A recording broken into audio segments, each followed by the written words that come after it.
संसार में कोई यदि अपना है तो वह है परमात्मा। लेकिन मनुष्य की अज्ञानता तो देखो, जो अपना होता है वहां दिल नहीं लगाता, वहां बुद्धि लगाता है, और जो अपना है ही नहीं वहां दिल दे करके बैठता है।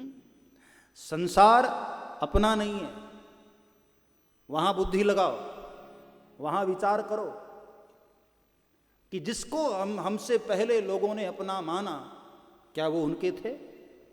जिसको हम मान रहे हैं अपना, क्या वो हमारे? कभी तर्क तो करो, कभी तो बुद्धि तो लगाओ। और जो हकीकत में तुम्हारा है वहां तुम बड़ी बुद्धि लगाते हो कि ये वाले हनुमान जी आजकल कम दे रहे हैं तो जिधर वाले हनुमान जी ज्यादा दे उधर चले, बड़ी बुद्धि लगाते हो। भगवान पर कितना हम बुद्धि लगाते हैं। हाँ, एक भाई ने मुझे अभी हरिद्वार में पत्र भेजा, और उस पत्र में उसने पूछा कि बापू मैं 3 साल से शंकर जी की पूजा कर रहा था, रोज उनको शिव तांडव सुनाता था, लेकिन 3 साल में कुछ फायदा नहीं दिया। तो अब की बार मैं सोच रहा हूं कि माता रानी को बिठा लूं। शिव जी तो कोई काम के रहे नहीं, तो माता रानी हो सकता है दे दे।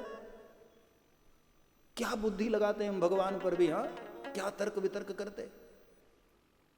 जहां बुद्धि लगानी चाहिए वहां तो तुम दिल दे बैठे हो। हाँ, और जहां दिल देना चाहिए वहां तुम बुद्धि लगाते हो। संसार में अपनी बुद्धि लगाओ, परमात्मा से प्रेम करो। क्या स्वभाव है मेरे प्रभु का। हाँ, तुमसे वास्तव में सच्चा प्रेम कोई करता है वो है परमात्मा। इसलिए सुखदेव जी ने कहा कि पिताजी यहां कोई किसी का अपना नहीं होता।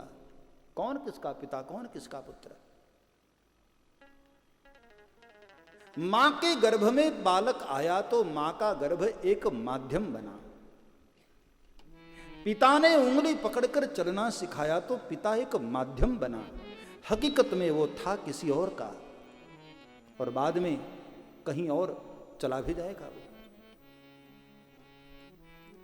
कहां से आता है और कहां चला जाता है, क्या ये रहस्य किसी को पता चला?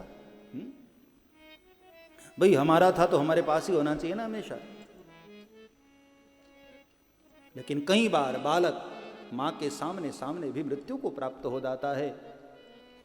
कहां से आया था वो भी पता नहीं, और कहां चला जाता है वो भी पता नहीं। कोई किसी का नहीं, लोग एक माध्यम है। हमारा कोई अपना है तो वो है जो छुपा हुआ है। बार बार हे पुत्र कहते रहे वेदव्यास जी, लेकिन सुखदेव बोले ना, अपनी मस्ती में चलते रहे। ऐसे परम बीतरागी सुखदेव को वेदव्यास ऋषि ने भी प्रणाम किया। तम सर्वभूत हृदयम मुनिमानतोस्मि। ऐसे मुनि को, जो बोल नहीं रहा है, जो मौन रहकर भीतर ही भीतर मनन करने वाला, ऐसे मुनि को प्रणाम किया। तम सर्वभूत हृदयम मुनिमानतोस्मि। सब्सक्राइब करें श्री चिन्मयानंद बापू जी के YouTube चैनल को, और हमारे वीडियोस को सबसे पहले देखने के लिए बेल आइकॉन को दबाना न भूलें।